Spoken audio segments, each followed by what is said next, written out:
Hello, my friend. Okay, thank you so much for your patience. Welcome to your astrology reading. Let's get that clock started so I don't ramble for 65,000 million hours. Where are you? Stopwatch. Okay. All right, so let's make sure that the last name is hidden. I already did that. Yes. Okay, so just so you know, I like to share the screen and kind of like lay down and meditate, and I go back and forth between showing my face and showing the screen. Just a recent thing that I've realized improves the quality of the readings. So obviously that's the most important thing. And yeah. So aside from that, 1 second.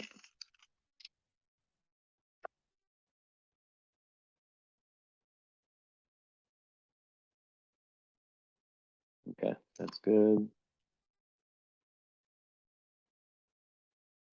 I'm just putting some notes down really quickly.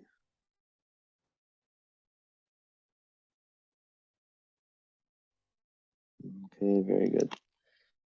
And then, okay, cool.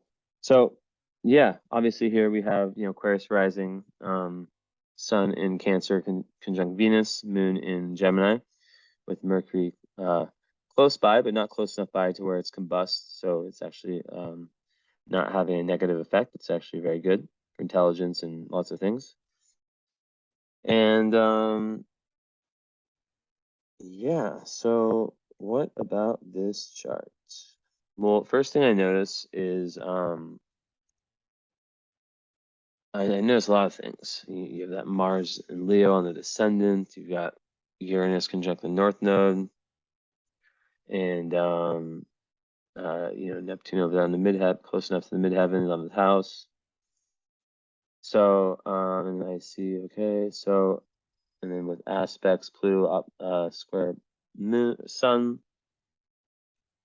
Mercury opposite Neptune, Venus square Pluto, which I have as well, and then yeah. So overall, what does it mean? So being a Cancer sun, obviously, we know about how Cancers are, very emotional sign. And having Venus on your sun is such a blessing, because it definitely gives a certain level of attractiveness of not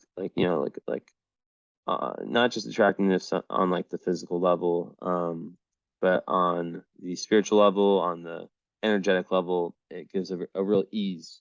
And when you already are a Cancer, it's gonna, make people very, very comfortable, and you're gonna have this very nurturing effect. And the 6th house, which is very linked to, it's linked to healing, it's linked to your everyday life, it's linked to more Virgo energy. It's quite karmic too. Definitely, especially with Neptune being on your midheaven, which rules career and what you do with your larger life. I see already right off the bat, like service being like a big thing. Now, when we dive into the north node, south node down here with Chiron stuck on, like, I guess 8 degrees away, but still, same sign, conjunct the south node. We have someone who is a past life healer who's come into this lifetime with abilities to heal themselves and other people. Yeah, so with Cancer, obviously, very emotional, water sign, very in touch with the family, with the roots. Really, really like the whole thing with Cancer, as you know, which is very, very interesting. 1 sec. It's very interesting to have like a air moon with and I talk about this sometimes, which actually I should write down. I get ideas. This is actually a good like indication. Like whenever I get ideas from a chart, it's usually like an indication of like a good reading, or like a good it's like a good what's the word, totem, or a good like synchronicity or indication of something to do with the reading. I just found that. I don't know, make what you want of it. But do a post about water, suns, plus air moons. Because what's really important is like you could be someone, I don't know your level of astrology. And I purposely, with my work, I make it so by the time, the reading you purchased what in July. So it's like by the time it's September 1st, like here in Romania, my mom's birthday. It's by the time that, the reading rolls around, I am in a place where all my, first of all, I never look at photos of clients. I never go on their Instagrams beforehand. After it's common that, I become friends with them after the case, but, um, I typically like to just have that objectivity. I want to see one thing really quick, just to make sure. Okay, so yeah, that looks good. I just want to make sure that there weren't any like special notes that you wrote in like the order. Okay, got that. So yeah, I really make sure not to kind of like look at anything because it can influence the reading. I really want to give it like very objectively. I'll read the same way for a 20-year-old or 30-year-old, 40-year-old, 50-year-old, 60, 70, whatever. Like it's really all about, one sec, all about like, the potentials. Hold on. I need to send something, sorry.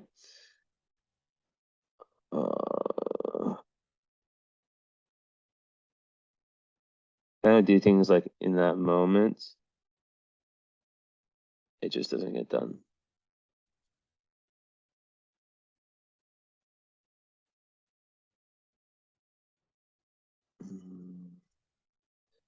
But yeah, as I can kind of build multitask.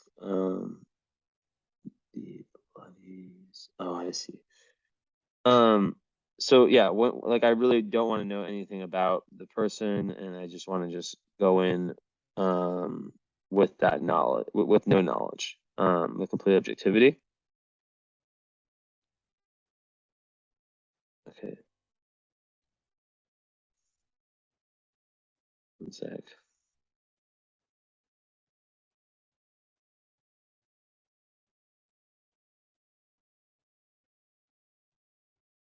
Okay.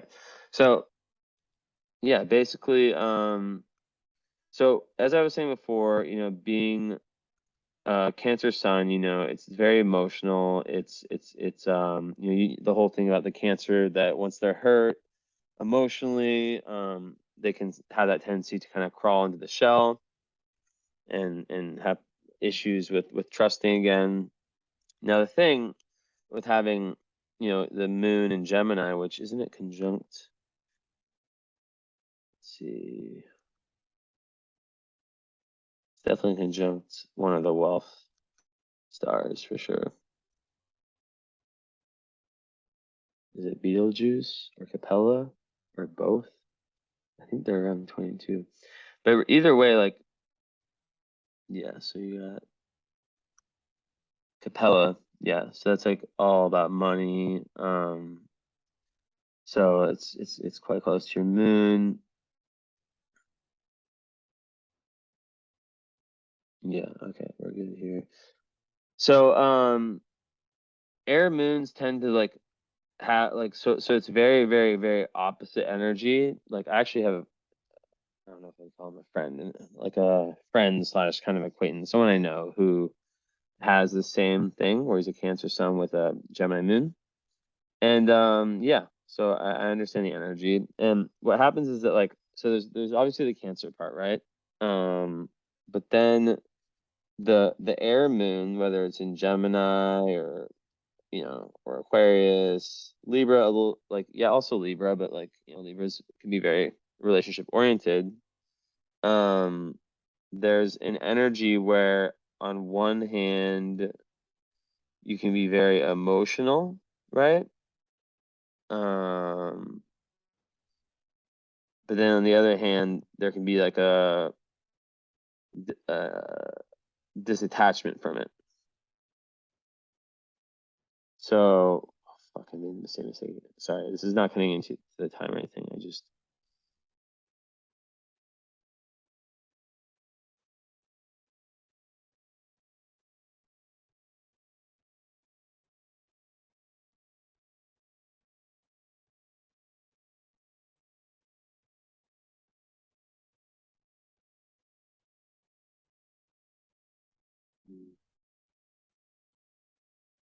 Okay, cool.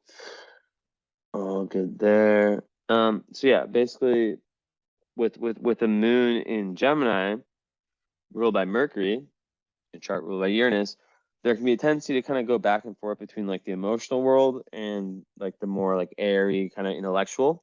And when your moon's in an air sign, you can tend, regardless, you could be a Pisces, a Cancer. This is a great example of what I'll talk about in a future post. Is that you can have the most emotional sun sign, right? So you could like be reading your horoscopes your whole life and be like, this doesn't quite match me, you know? And the reason is because air moons, they like I always give this example. It's like, let's say like the emotional stimuli, something happens, right? Um, Air moons can have this like tendency or this potential to kind of push that off and not feel like the emotional impact of something like until like months later or like wait like they can be very very like there can be like a big distance between them and their emotions. So and you got the follow up, so we can definitely talk about this. I would make a note to kind of talk about this split and kind of how that's played out for you. But overall, it's just like this back and forth between feeling, but then also like not being so attached and being able to kind of like see what happens to you on an emotional level from like a more have more perspective about it. And also as a Gemini moon, obviously it's very intellectual. There's a ton of curiosity, and yeah. So overall, it's like it's gonna make you be the exact person who might like read their horoscope when they're younger and just like really just not resonate with it because you're like, this doesn't really like explain a lot about me. And then you have that ascendant in Aquarius, right? Which is more air. So yeah. But with so with Gemini moon in the fifth house, obviously Gemini it's a very, it's a great indicator. So I already told you have like a wealth star on your moon, so that could be very good for that. You have two of them actually. It is at 22 degrees though, so that a lot of times, 22-degree planets can present a number of challenges because it's 22 is um in degree, in what's it called, the degree theory. It's like linked to Capricorn. So there can be like lots, especially like earlier in life, like lots of kind of like emotional things that pop up, emotional setbacks, and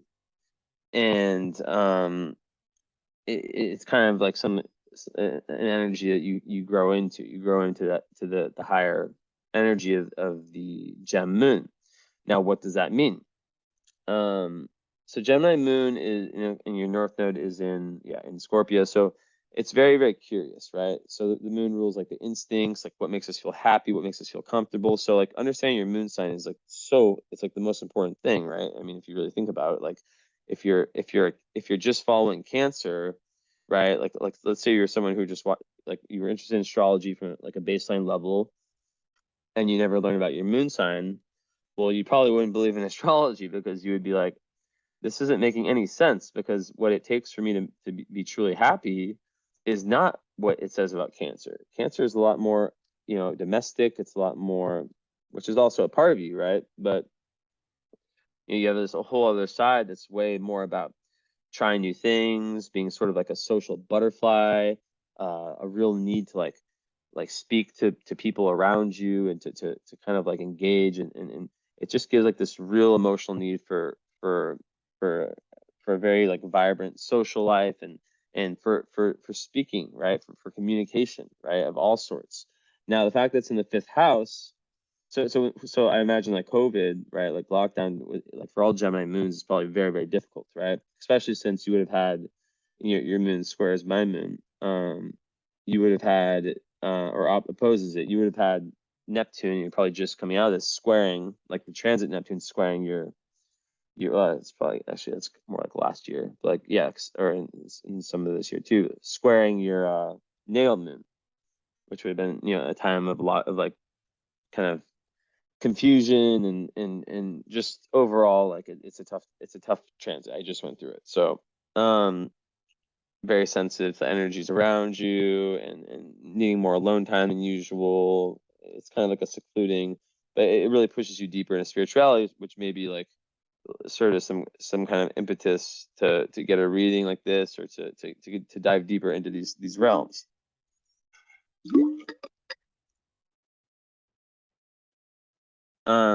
Now it's kind of it's clearing away, so it's like gonna affect you less and less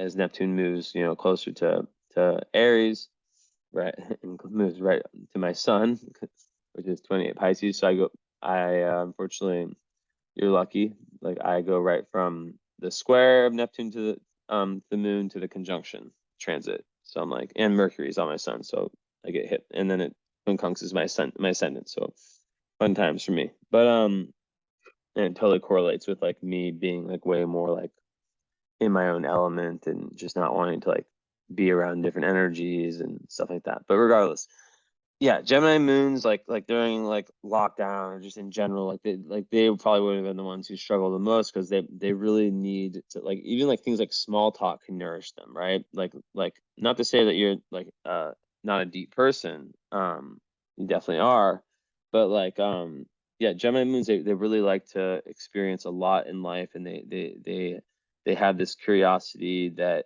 makes them want to just engage with people, from all kinds of backgrounds, from all kinds of views. Super intellectual. They love to read. They love to learn. It's just they really, it's a great sign of intelligence, because there's an emotional need to gain more intelligence, or to gain more, I guess, yeah, like data, right, about the world. Now, when so yeah, that's kind of like the interesting combination there is that one part being more about like nurturing and this, that, and third, and then this other part and kind of being more of a homebody, and this other part, Gemini, being just so different than Cancer, where it's like all about like just getting out there, and experiencing.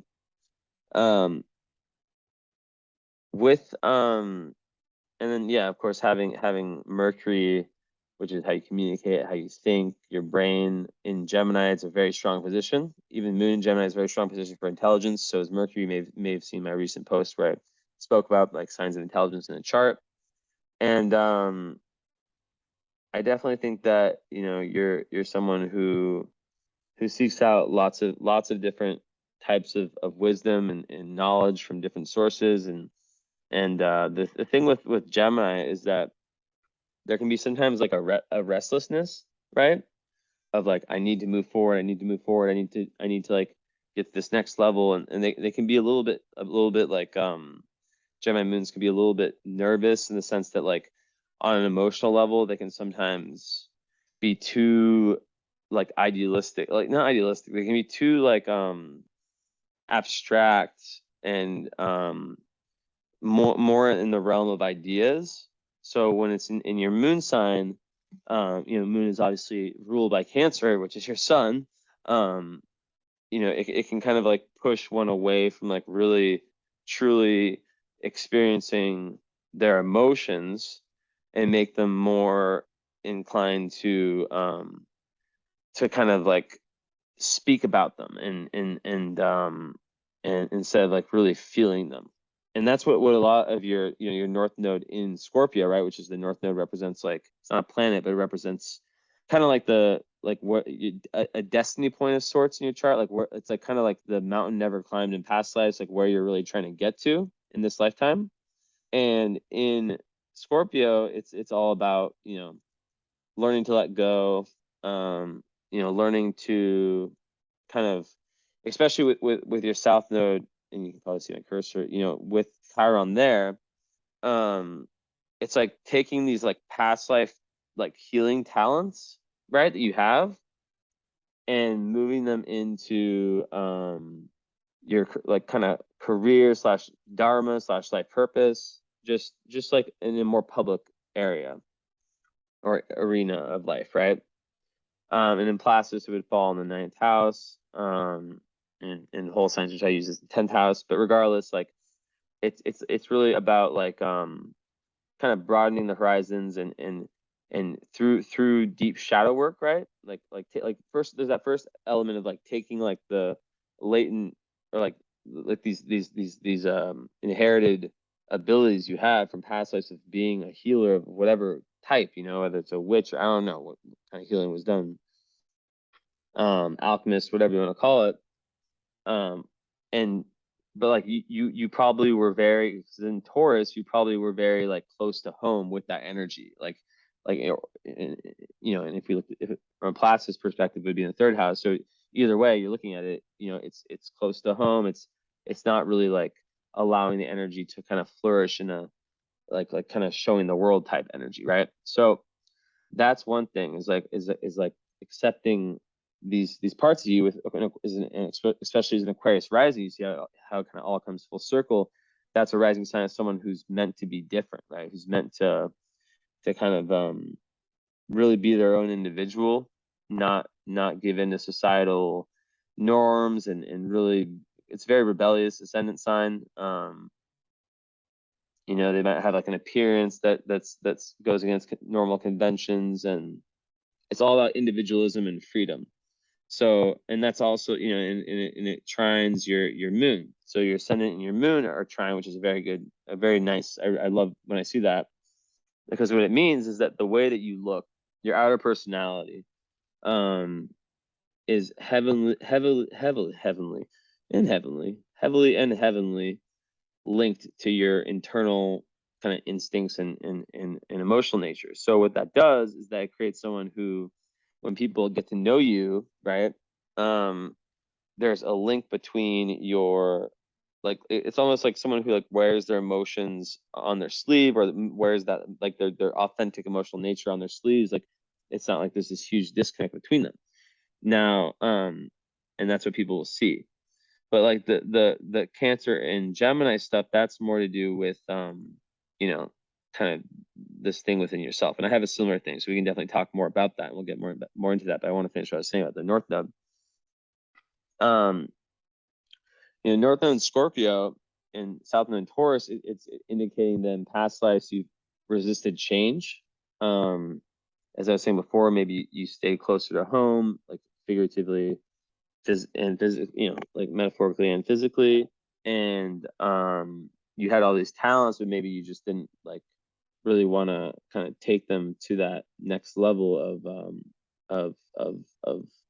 of being public with them. Maybe there's a fear, right? We look at the nodal axis, we see yet, and the fact that Uranus is opposing it, that can be looked at as like potential of like when you did kind of show your beliefs and your and all this energy, that maybe there's like some level of persecution, and there's some fear around that, right?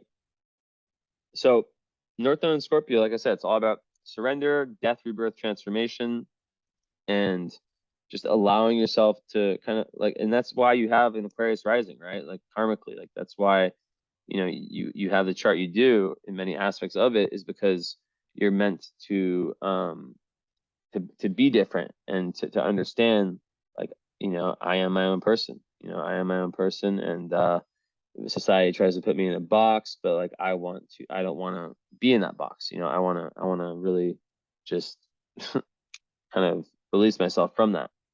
So that's a massive part, and the fact that Uranus is there, so yeah, like it definitely takes like a level of courage, of diving into your shadow work being like very important for you in this lifetime. So with a Gemini moon, that can be a little bit difficult, right? So like finding ways to like get in touch with the emotions in that kind of energetic way, as opposed to like the intellectual way, is very important. Now with Uranus on the North Node, right? Is retrograde, like, you know, it could kind of back up what I was saying before about like how your own individualism has been kind of like held back in past lives.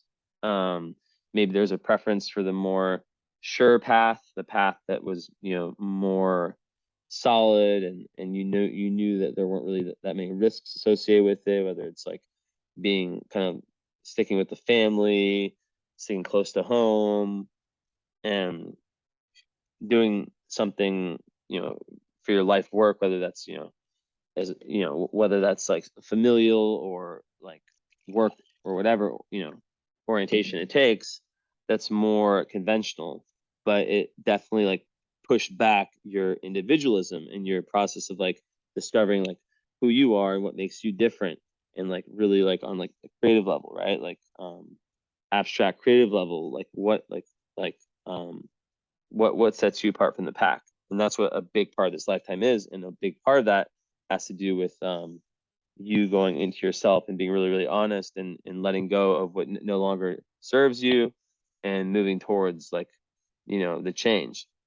Now, interestingly also, you're getting this reading at a time where the nodes, right, we'll see right here if we pull a chart up of right now.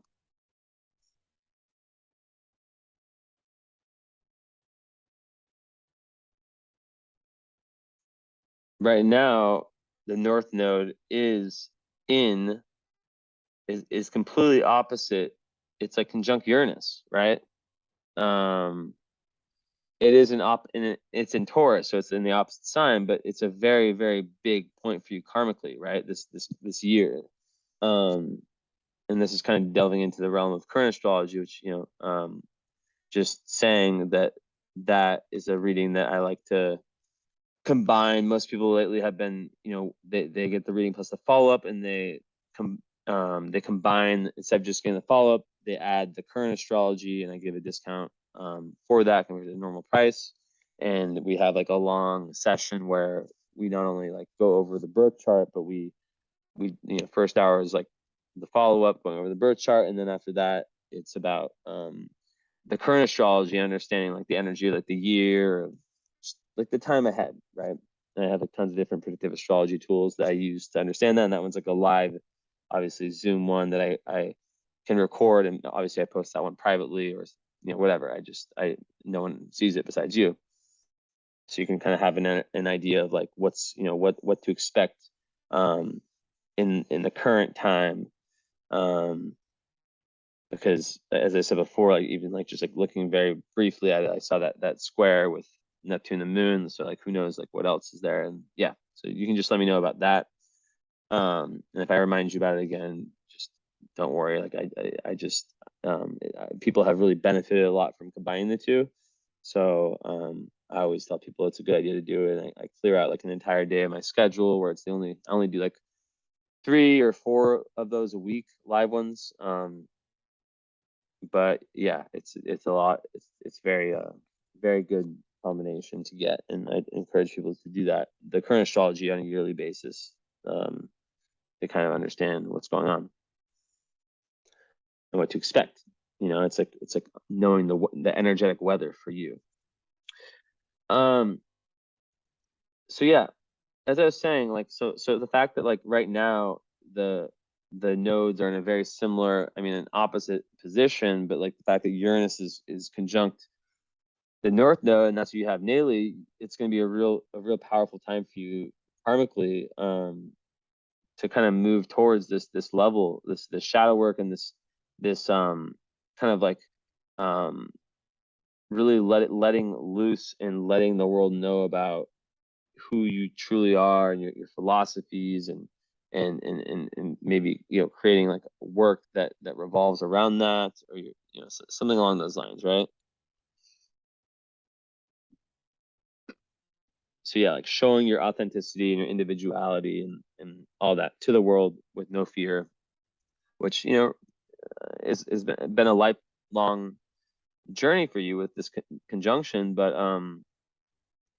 you know, it's now is probably a triggering or a trigger point for that, and potentially a trigger point for this reading as well. We've seen multiple factors just from like the very basic things I'm seeing that of transits that I would talk about usually in the current astrology reading, that could indicate that.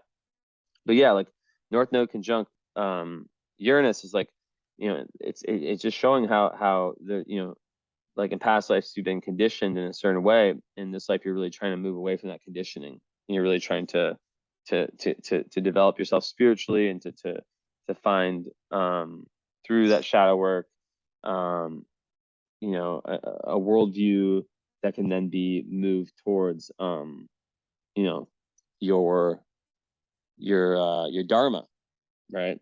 So that's that. And yeah, it's and also, you know, Uranus rules your chart, you know, ascendant in Aquarius. So it's a very important planet for you, right? It's a planet and it's linked to your destiny. So even just like a deeper understanding, we can talk more about it, of like the planet Uranus, the great liberator, right? The great liberator of conditioning. You know, that's a major one for you. Now, the pushback, as I said before, is the Taurus energy, right? In the fourth house, and it kind of like, yeah, it kind of makes you want to stay. Things are good. It's kind of like energy, like things are good. Like why would I let them? Why would I let things change, or why would I you know, risk things changing when everything's fine, when everything's great. But the thing is that you never know what's on the other side of letting go, and of letting go of people, places, environments, like cycles, whatever it is that might feel comfortable but might not be best for your growth. Now, backing up a little bit, you know, obviously, as I said before, you know, you have the moon in Gemini, so you know, you could experience your mother in a very intellectual way. You know, in the fifth house, there could be like you know, and even your early childhood could have been like very influenced by Gemini, like a home environment that was very kind of lots of talking, lots of information, lots of communication, all that, lots of learning. And you know, then when we take it a step further and we see how there's the midheaven, which rules like career, it's in Sagittarius with Neptune. We think, okay, well, this person is someone who's meant to really like develop on like a spiritual level. And one second.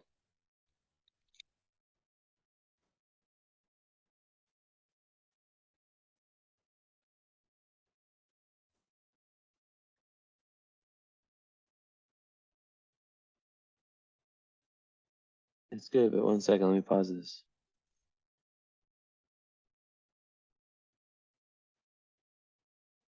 One second. About that girlfriend stuff. So yeah, basically, you know, with Neptune on the midheaven in Sag, that speaks further to like this need to kind of, I was going to get to this earlier, like when you're a Gemini moon, there's this whole accumulation of data. I'll show you again. Kind of, I know a lot of my clients are visual learners like I am. So there's this whole, it's all about like accumulating data. You can think of it like that, right? As a scientist, you know, like whether it's different people, different ways of thinking, whatever it is, just like really just trying so many things and being so curious about whatever it might be. A little water. It's important for me to have water. As it is for you and everyone.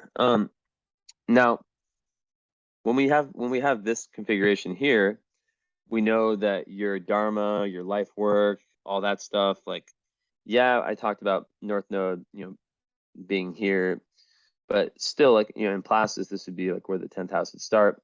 this would be the 9th house. So I'm kind of giving like dual kind of representations of them because I think they're both important. And they both, and it always gets to the same spot eventually. I'm starting to like implement a little bit more plastis like into my readings, because like I like to kind of give people like, you know, like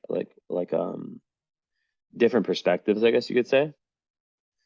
But it's always like it ends up in this. It's like two highways that end up in the same place. But regardless,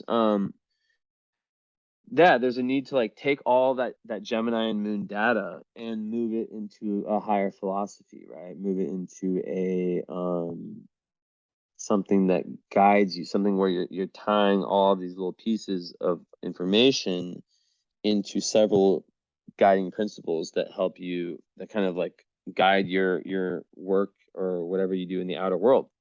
So it could relate to like traveling, experiencing people, different cultures, higher education, religion.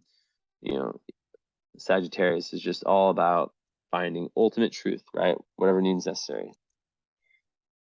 So that's obviously like a big thing for you, and it goes back to what I was saying earlier about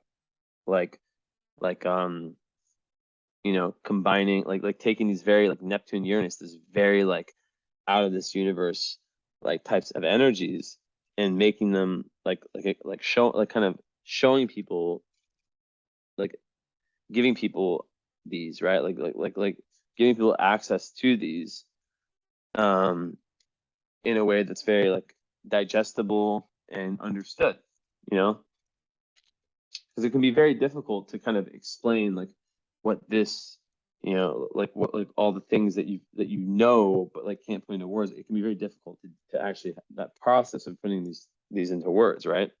So that's kind of what I see for you is like, how can you do that successfully? How can you Esme, stop meowing. How can you take very, very like abstract concepts and contribute to the lives of different humans, right? By being, a natural healer.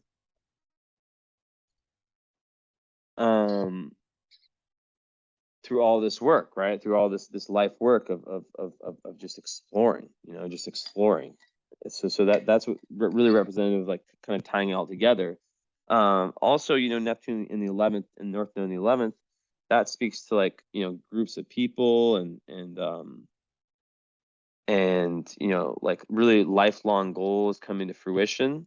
A lot of times it's like during the later years that the 11th house energy really pops up, but it makes me think that like your main dharma, your main career stuff, your main like life goals will be very like linked to finding like-minded people, which we might be able to talk about. Something that's top secret. You just have to remind me of the keyword group. But yeah, it definitely involves others, and like kind of humanity as a whole. And I see that also with your sun in the 6th house and how that, is very like service oriented, and being a Cancer, it's like the energy of like the great mother. And the fact that, Venus is there, like I said, is going to give like more compassion, more warmth, more, it's very, very beneficial, even if like you already have a sun sign like Cancer, it's still very beneficial to have Venus there, right? It's just a very harmonious aspect, right? Like very, very sociable, charming, warm-hearted, all that stuff. And then, besides that, with your sun, there's really just like it sextiles Mars. That's like kind of like a high energy level, kind of assertive energy. Because when we look at your chart, yeah, you have some fire. You have fire. Where's the Earth? Where's the Earth? The Earth is it just the south node? Because you got the water, the air. Jupiter's kind of a middle planet. Yeah, so lacking Earth, right? So this is what's interesting about your chart is that like your south node's in Earth, right? So it makes me think that you've conquered in past lives the Earth energy. which is like about like being balanced and being able to kind of like be consistent and show up in a certain way each day that's on some level, you know, similar to how you like it gives people like a level of consistency and just overall, yeah, it makes them like able to really like kind of follow through on things. So when you lack earth in your chart like you do, which is very interesting, I'm definitely gonna need to hear about this in the follow-up. Please take notes because I will not remember, is how that's played out for you. Because normally when I see someone no earth like myself, it's like a struggle to kind of keep balance. But you know, Cancer is not an earth sign, but it is very like it's like it's water, but it's still very like, you know, like Cancer is very grounded and I mean, at least like it is a water sign, but it's still kind of like, you know, like it still has that vibe to it. You know, it's sextiles Taurus and Virgo and opposes Capricorn. So it's aspected all, you know, by all like these all the earth signs, right? So there's definitely a very traditional element to Cancer itself. Sometimes people who are Cancers, they can even act more like Capricorns than Cancers. That's another story for another time. But yeah, so that's, you know, a lot of what I see so far. Like how can you like really the search for truth and balancing out the feminine and the masculine and the need for change and for like mutability that comes. I'll go back to my face. I'll go to my face for a little bit. Like the need for change and for mutability and for things to kind of like be different, right? And then the Cancer part, which is more about like stability and home life and just having like a beautiful family, this isn't alcohol, by the way. I just like drinking out of this glass. It's potions I have in here, if you're wondering.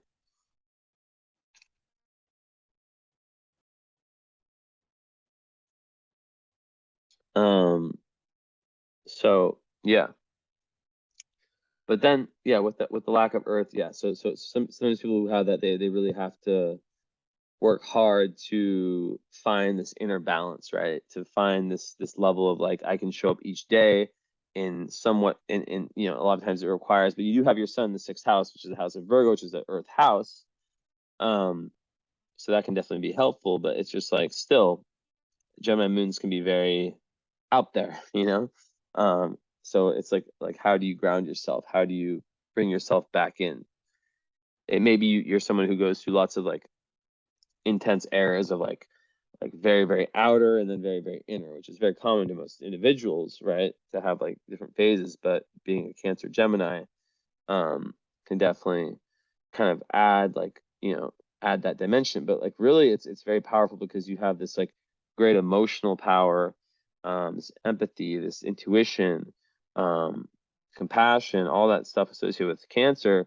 But then this ability, so this is really actually great for a healer because the air moon, you can understand everything, but you don't necessarily won't be so attached to it. So like when you like, let's say you're like doing something like what I do, you might be someone who's able to like to hear really triggering things, but not like get so triggered by them to the point where you're like taking them in and you know and just like unable like just like traumatizing yourself, right?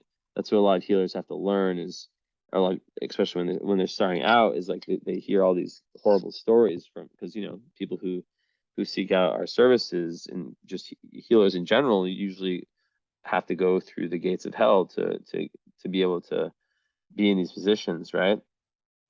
I know I have. If you've read my book, Pisces Live 9 Lives, which is on Amazon, if you're ever interested, you can learn about it. But yeah, so that's kind of the interesting part where there's like that mix of intellect and compassion, water and air, which is very cool.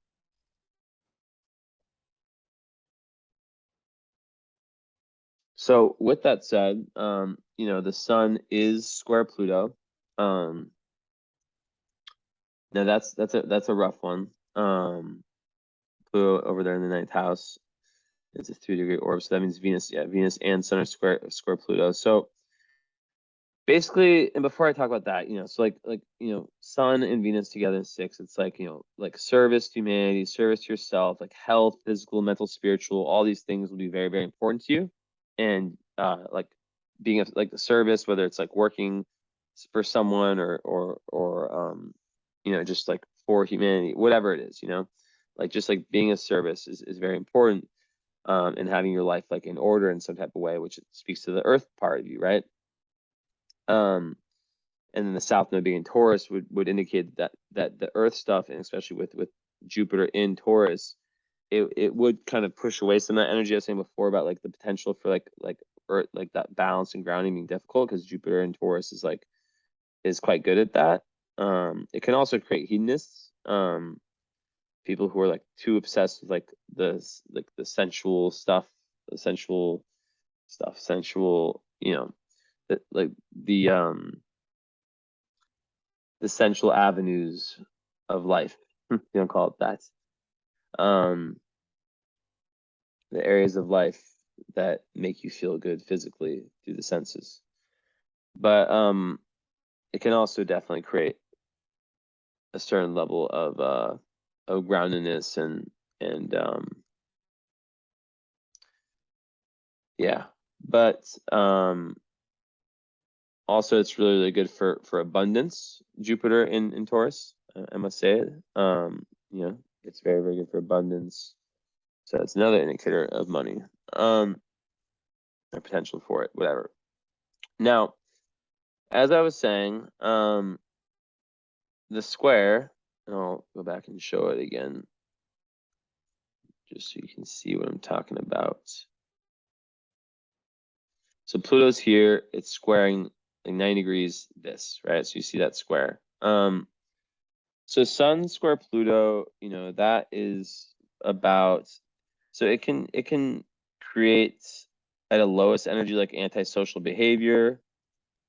There can be like some level of selfishness, but really, it comes down to you like, and a lot of times it has to do with the father, like potentially like power struggles with the father, some kind of like not necessarily trauma, but like just some issues, with that. And just people who have that, a lot of times they have to learn really, once again, to let go, and to not have like they sometimes have this need to be so in control, right, of everything.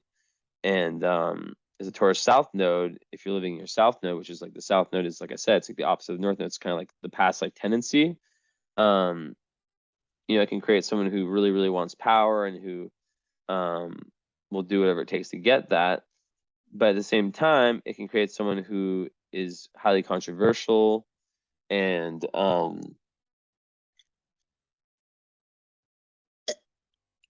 they can be bossy. What else?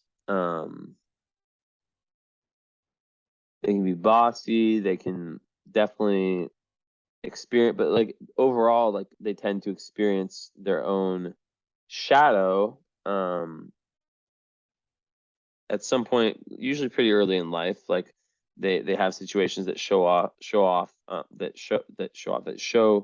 that highlight that real need to kind of this really intense nature, but this real need to kind of like these ego conflicts that come up, right? Like when they feel like they're out of control, agitation comes up, and people can feel threatened by it. And yeah, a lot of times it's like with like authority figures or very powerful people. It can have issues in relationships, right? So basically like having that, and this is also with the Venus square, it's all about like with the Venus square Pluto, it's like about self-love, right? It's like people who have that, like myself, like tend to attract or be attracted to very dark people and like very like kind of toxic relationships until they truly learn to like value themselves and see themselves clearly and really like love themselves, right? And we'll talk about that one next. But yeah, so it's all about like these battles that probably I'm sure you've gotten past in a large part, because it can become a superpower, right? It can make someone who's very, very who like, the whole point is that it's pushing you towards this like death, rebirth, and transformation, which is your North Node in Scorpio, right? And I see this in so many of my clients who have like this karmic journey of transformation. I just did a reading the other day. It was like the ultimate one, right? It was actually my last reading, I believe. Yeah. But like, yeah, it's all about like this transformation towards a more relaxed attitude, just trusting that, like things will be okay, that you don't have to be in control of everything. A lot of times there's events that happen that take you to like the darker side of life, and you experience like your own underworld and darkness. And you know, there can also be like dangers of addiction, living out like secret taboos in the sex life, and stuff like that can kind of create like a level of danger. But also like it's through these same experiences of like real darkness that leads you to your transformation, like getting to the point where you're like, I have to fucking change, and that leads to your spirituality, this, that, and the fourth, right? So yeah, it's like all about like the sacrifice of needing to control others and situations, and that's like the rebirth. And it helps the relationships and everything. And it's not about sacrificing success, right? Because like this can sometimes also like show up in career as someone who's like power hungry and whatever. But it's about like channeling the intensity into like hard work and determination, right? Like, so like being super ambitious, but not being so concerned with like competing with other people, and pushing other people down, right? Just like instead like using this like very strong energy to like prop people up. Now with the Venus square, this is like, and we'll kind of move into kind of more love stuff, right? Like kind of, I always get like the love formula. And actually before that, I just want to like kind of finish something I was talking about earlier with the midheaven and Neptune. Usually when I see those two together, it speaks to someone who's meant to really like work, like have their dharma be in some kind of like healing field, who's meant to really contribute to society, through their work, right? Through their work, that relates to the highest octaves of Neptune, which can be music, it can be the arts, but it can like really be like compassion, and oftentimes like sometimes sacrificing one's own self for their career. For example, like the person who could be as successful as fuck business broker sacrifices that for being, a healer, right? That makes a lot less money, but the metaphysical value. Remember, I don't know if you saw my video about that the other day, where I talk. It was like my last like long video talking about like the metaphysical value and how when we start to look at life through that lens, everything changes. So yeah, Venus in Pluto, right? So Venus in Cancer already, right? And then you have Mars obviously in Leo, which I haven't touched on yet, on the descendant. So, well, actually, I can start with that. So Mars in Leo, it's a very dominant energy. It's squared by Jupiter. So, you do have to watch out for kind of being a little bit indiscreet. Like Mars and Leo can be very, very dramatic. It is very assertive. So it's very, very go-getter energy. It gives someone the ability to kind of like stay fixed. Like they can self-start and stay fixed, which is very good, because like when you lack, earth, it can be difficult for that.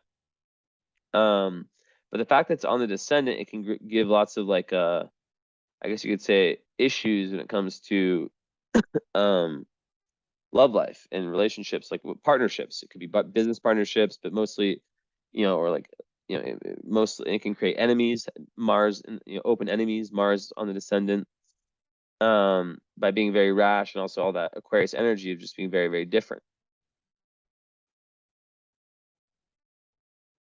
And then also, it's opposing your ascendant in squaring Jupiter, so it's like that's kind of a T square that speaks to where's Jupiter?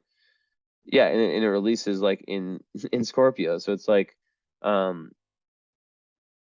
it goes exactly with what I was saying about how you know, there can be like a certain ego that can come out in relationships, and that can create lots of like fights and things of that nature, which can be difficult. And then Saturn's also there too. So Saturn is in Placidus would be 6th house, but in my system, the whole sign's 7th house would indicate like a certain pushback and lots of lessons to be learned in the realm of relationships before the real ones really come in. So a lot of times people who have that, they don't really experience like their best relationships or their deepest relationships until you know, after the Saturn turn, they're years old. And they have lots of karma in that area of life.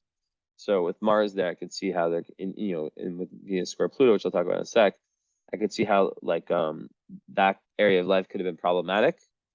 I'll go back. So yeah. So yeah, that's kind of what I'm getting at, is that definitely go-getter energy. But it can kind of, you know, Mars opposite ascendant, it can just create quarrels, and it can make, with square Jupiter, it can make someone just like not really, like kind of just like impulsive in the sense that they'll just do things, especially in the realm of relationships, that they just do, you know, and that there's lots of like fights and setbacks that come from Saturn. So that's definitely an area we have to speak further about. You know, it's ruled by Leo, the 7th house, which is the sun in the 6th in Cancer. So, you know, that speaks also to the fact that Venus, you know, the planet of love and what you value, is in Cancer. So, you know, that by itself, Venus in Cancer values, you know, someone that's, you know, they can be very close to emotionally, they can cry with, I don't know, but who they can like, you know, just like where there's this really sweet romantic energy that kind of runs the show. And yeah, but what happens, you know, when you have it square Pluto, is that that can create like or especially earlier in life, it can create like someone who just loves too intensely, if that makes sense. And someone who can almost like, there can be like the whole Scorpio archetype playing out in relationships. So like you'll meet a lot of your shadow in relationships too, where, you know, that whole power struggle thing can play out in relationships where you're like until you learn that self-love, that self-confidence, fearing like it can, usually people have this, they can like have very faded relationships where they fall very quickly for the other person, and it seems very like faded and perfect, but then there's like, you know, there's this whole projection that takes place, right? And basically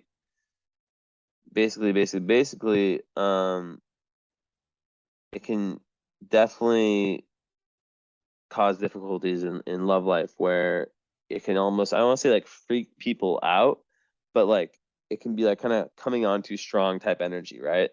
Coming on too strong, and just like, especially earlier in life, lacking the tact, you know, to just kind of stay more chill and more reserved, and let things kind of happen.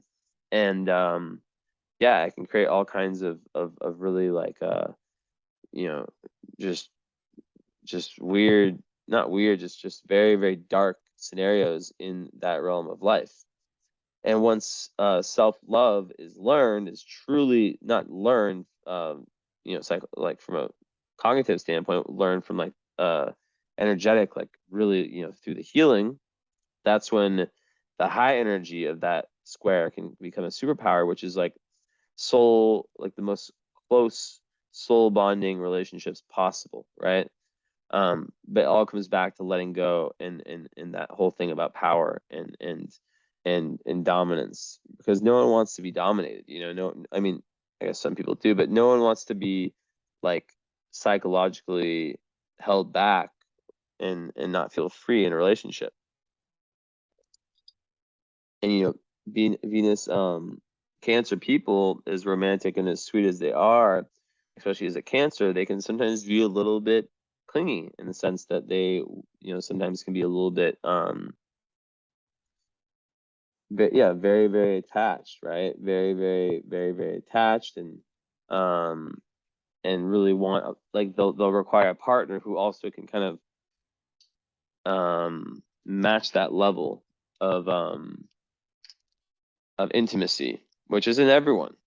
Now, this speaks, like, going back to like the Gemini moon, because we have to think of everything as one, right? This is a cosmic puzzle I'm forming, right? That, with the Mercury, which is also opposite. So this one's kind of debatable whether this one would work, the Neptune opposite moon, but like, definitely opposite Mercury, it creates an energy where you might not, I'll go back to my face. Maybe I'll just stay on my face for the rest of the reading. But like, where you might not, like, there can, like, Neptune, like, and like I said, like, all these like difficult transits I'm telling you, like with age, they all get easier, right? But what can happen with Neptune opposite Mercury is that you can have this kind of like distorted view through which you see reality. And it's very good for like artistic, imaginative, idealistic, like that side of you. And it's like the dreamer, right? It's the signature, like the dreamer, head in the clouds. But there's definitely can be like some idealist. The cat brought me here today. Some not idealist. Some my cats are dogs. They play fetch with them.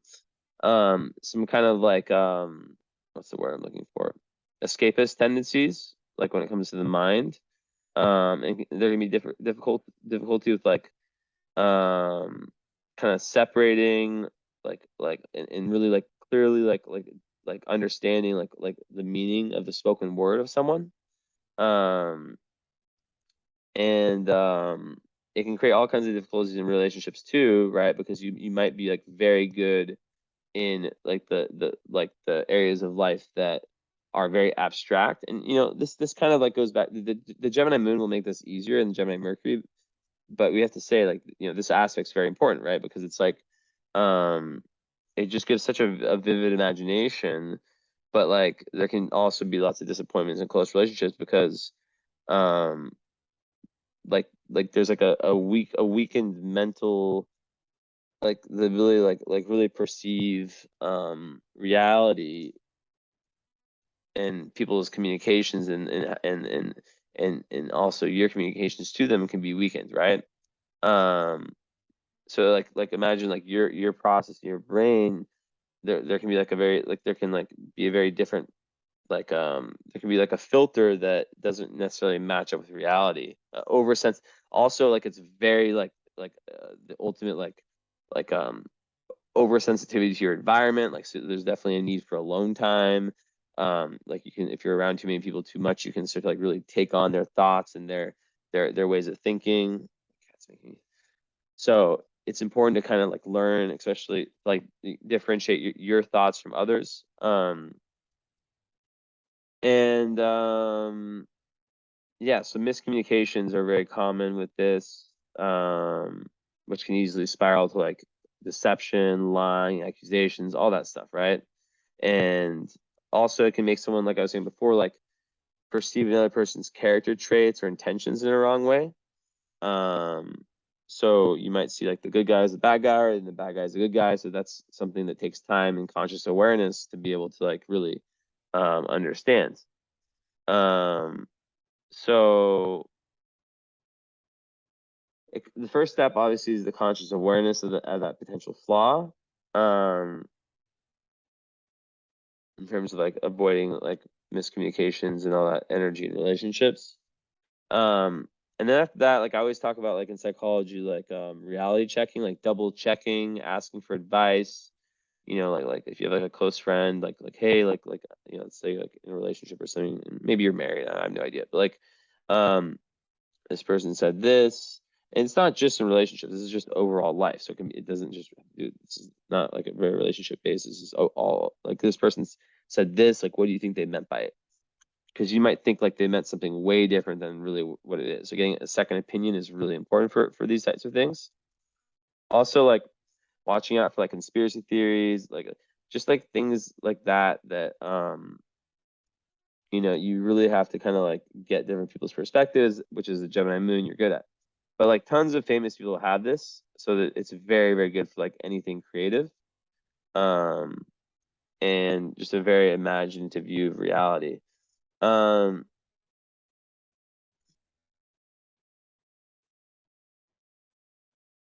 So yeah, you can really also like I said before, like soak up psychic impressions from all around you.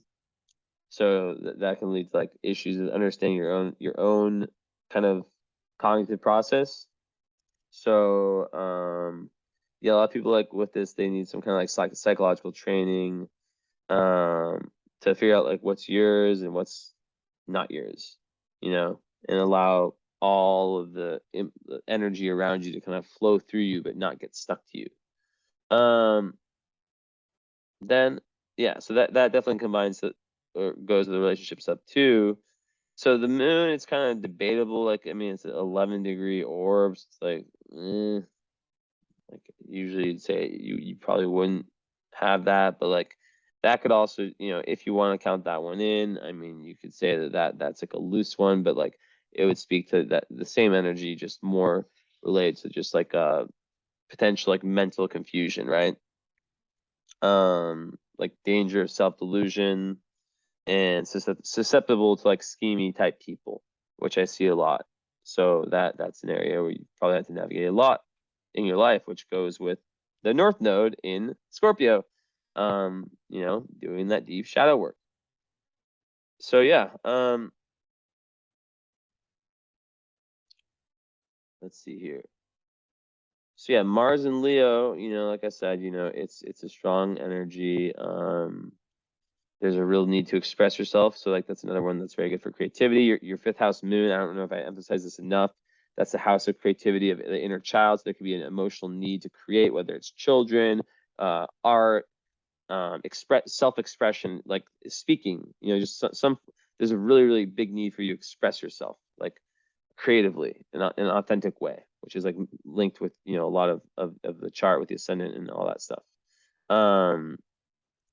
But one other thing is, yeah, there can be like, yeah, dramatic behavior in relationships, and sometimes Mars and Aries, or excuse me, Mars and Leo, they have to watch out for arrogance. And the seventh house, it can create someone who, like, even if as a Cancer Venus, you know, there's definitely like a strong drive. So this goes back to what I was saying before, like a strong drive to be in intimate relationships that might be a little bit overbearing. But then also they like when they're in their relationships, they like to maintain their independence within them. So it's kind of like a very, you know, different energy. Um, and yeah, okay. So then Juno represents kind of, it's like an asteroid that represents kind of like a dream partner. It's in Virgo in the 8th house. So that's like saying how, you know, you ideally would like to be someone who's very, very stable in themselves and reliable, who you can count on, who also, you know, who brings you that earth, that rock kind of energy, that solid rock that you can rely on day after day. But then who also is someone who's kind of going through their own version of the death rebirth transformation, right? You know, who like there's like a desire for emotional intensity in your relationships, right? Like you want a partner that you can really grow with and change with, right? So that's very important, very, very important. And it's also like linked to like, you know, sharing resources and like, you know, that high sexual intimacy. And then the vertex is there too. So the vertex is kind of like there's a lot of meanings to it, but you know, in Virgo, it's like you know, the doorway to higher awareness is through service, and to help and heal others. So to make sure that, you know, you're finding that link between your own like your own emotional and your own physical, like there's a strong link between that. So Also, like earth magic can be something that's very, very powerful for you. So,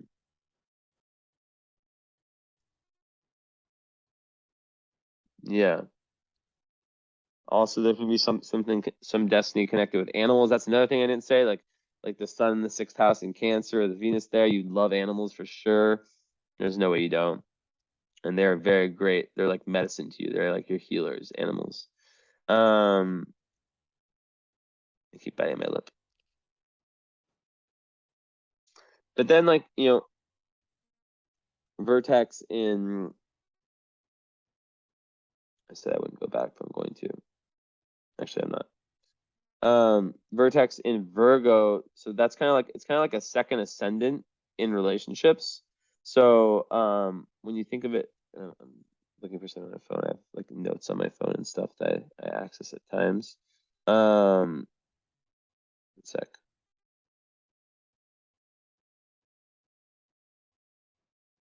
I accidentally opened my Instagram. It just opened and I had a message that was open, so I had to answer it.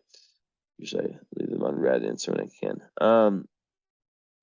So yeah, basically like that means that like you'll be the kind of person in relationships who's very giving, and who likes to kind of please through that way of being. Now let's see here. Also, I think like your Mars 23, that's like Aquarius, so that's going to give like more of a collective kind of energy. Ascendant 16, that's Cancer, Aquarius, so like that's like, you know, the fourth degree is all about Cancer. And let me see if I can find one thing.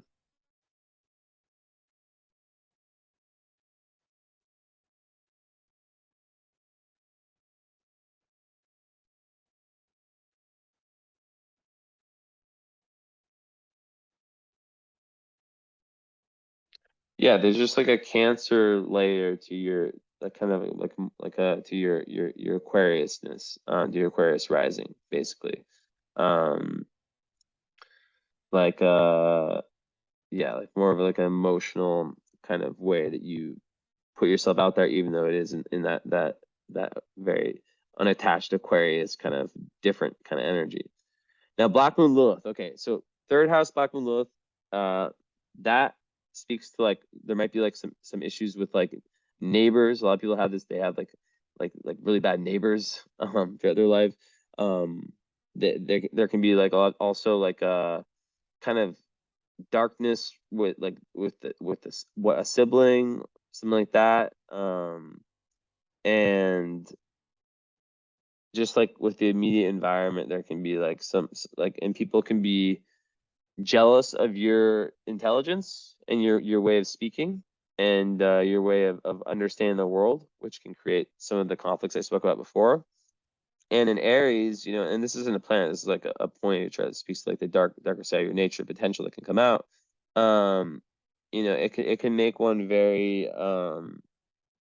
very, very headstrong, like to the point to where like not like bully energy, but like the point where they might just like they have to watch out for being overly assertive and overly dominant, because that's what can come out when they're at their lowest energy, like this, like that whole Mars and Leo kind of energy, or Mars and Leo, yeah, just like attack, like just fucking, you know, impulsive kind of energy.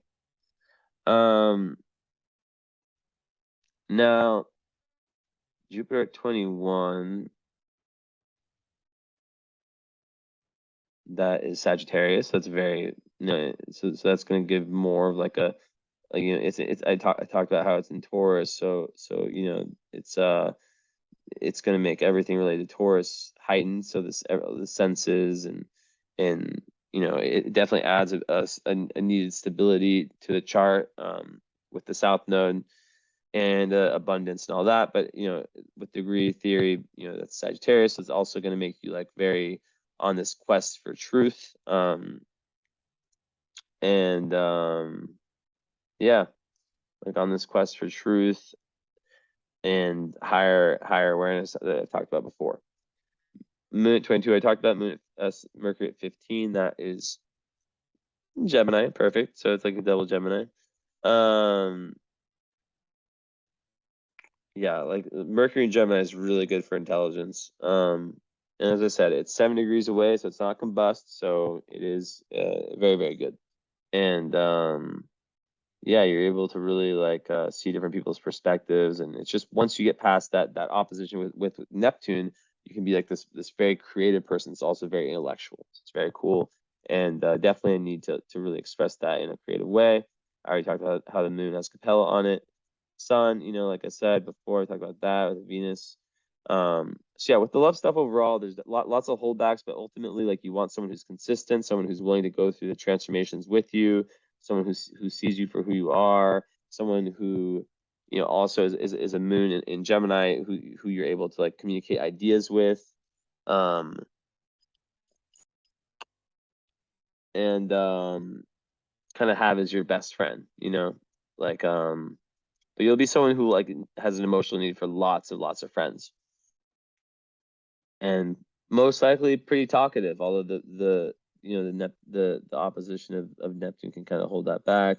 And then your sun's also, has that nice aspect with Uranus, so that's kind of like a independent, kind of like a let's see what it says in my little booklet of just gives like keywords, like look at sometimes leadership ability, strong initiative, a touch of inspiration, and genius in thinking. So yeah, and that's like a trine.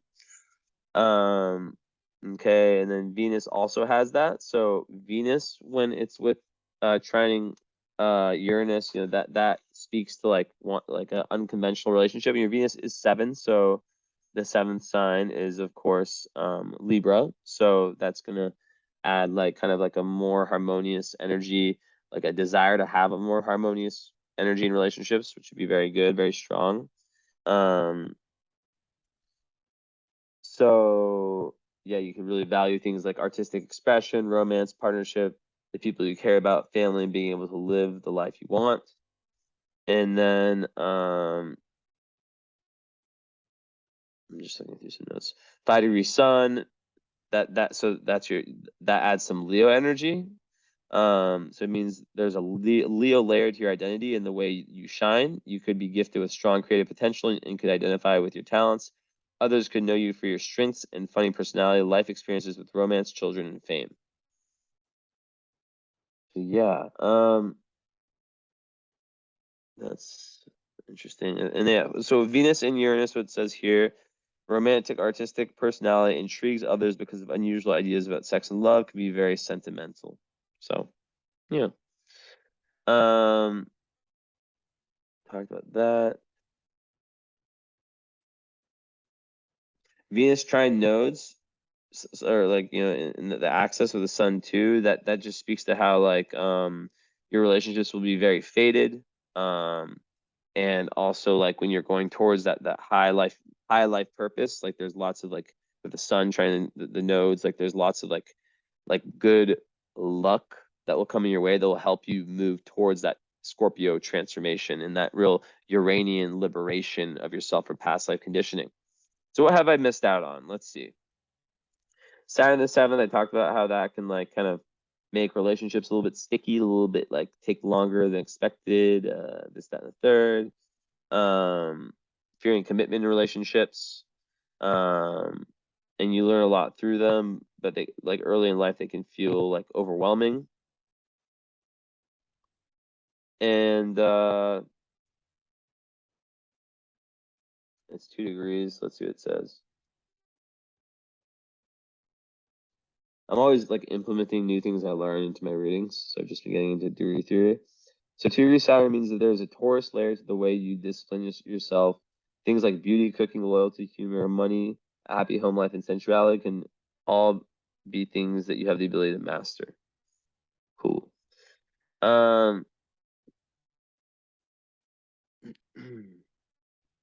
Check out the Mars, Cortex, Juno, Pluto. Okay, Pluto in the 9th house. So Pluto in the 9th house, from a past life karmic perspective, I see this a lot.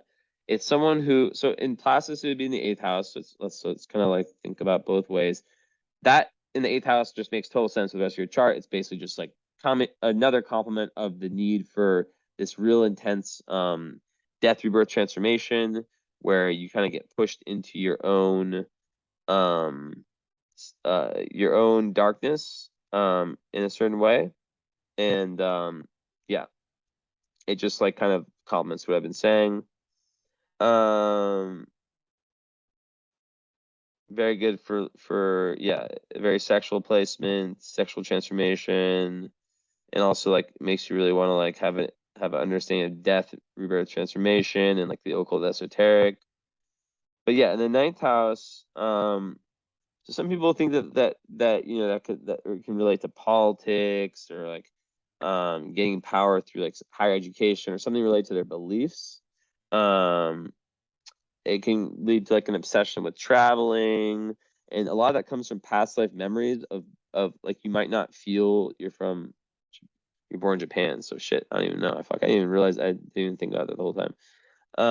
You know, you can feel like the country you were raised isn't representative of your true self, if that makes sense, right?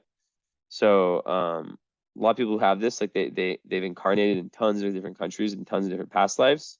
And I don't have this, but like fuck do I feel it? Mine's like in the I guess it's in the 3rd house, in 4th house, and whole sign's 3rd house, and which is the opposite. Whatever, it doesn't matter. The whole point is that you feel as though like you want to. It's another thing about conditioning and breaking conditioning, and really wanting to have like a dynamic energy towards like overcoming, like transforming like your belief system and overcoming past like conditioning.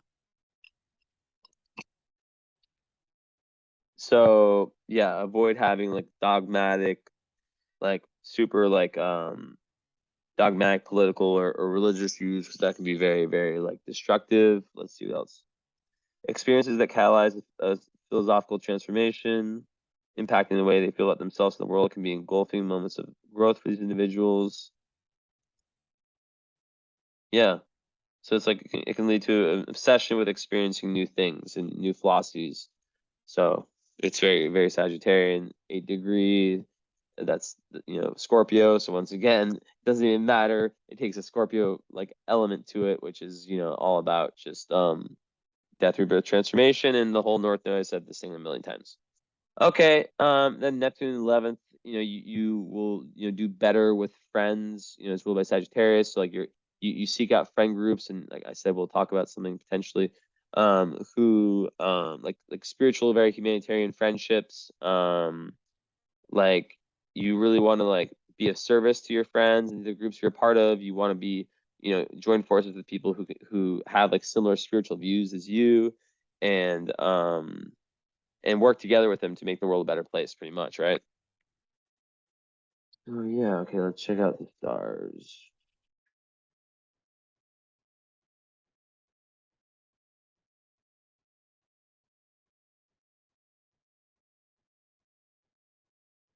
I just want to make sure I didn't miss out anything though.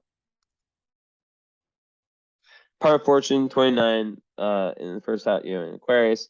Basically, like, you know, you're at your flow state when you are, you know, free. Freedom equals joy. And like freedom, you know, joy also equals like your flow stays like when you're really like at that Aquarius or your Uranus energy, liberation, liberating yourself. And also when you're like, you know, independent, right? First house, independence, self-sufficient. And when you create like a spiritual relationship with yourself that's based on your own individualism.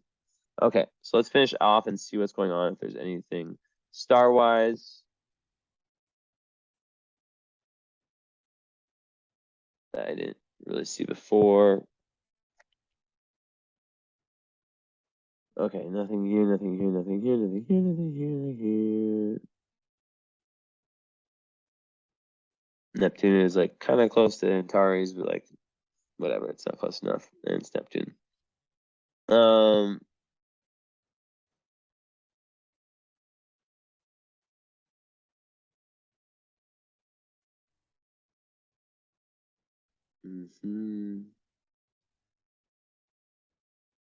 Midheaven, where you at?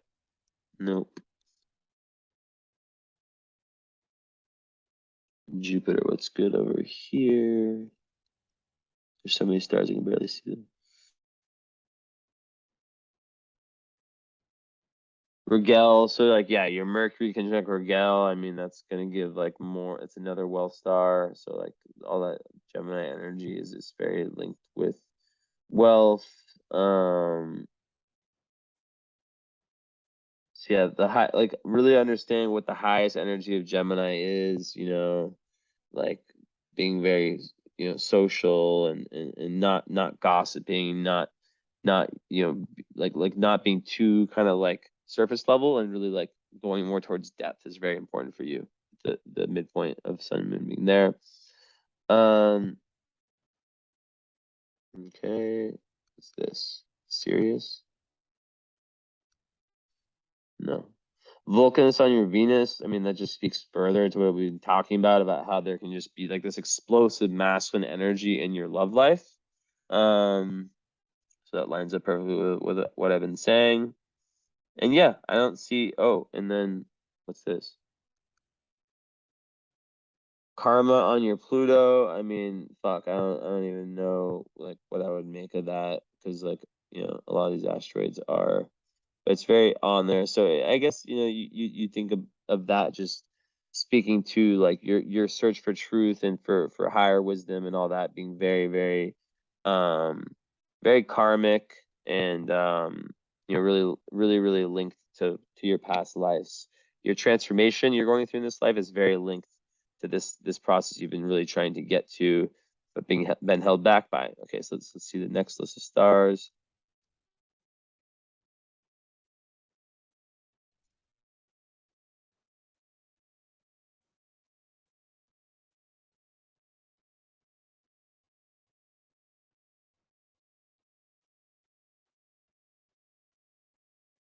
Also, yeah, you have Bellatrix and Capella on your moon.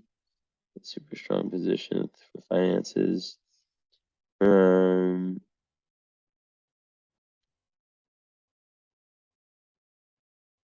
Still, I mean, Urania is kind of close to your Mars, but it's like 2 degrees. It's like that's like all about like things like astrology and esoteric. Um, Let me see what some. I want to see what they use for orbs for this one.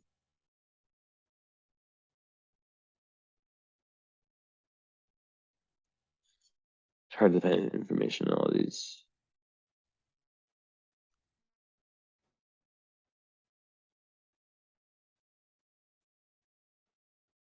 Yeah, so I mean, Astro Urania represents astrology and knowledge, and having it conjunct what was it conjunct is conjunct your Mars and Leo.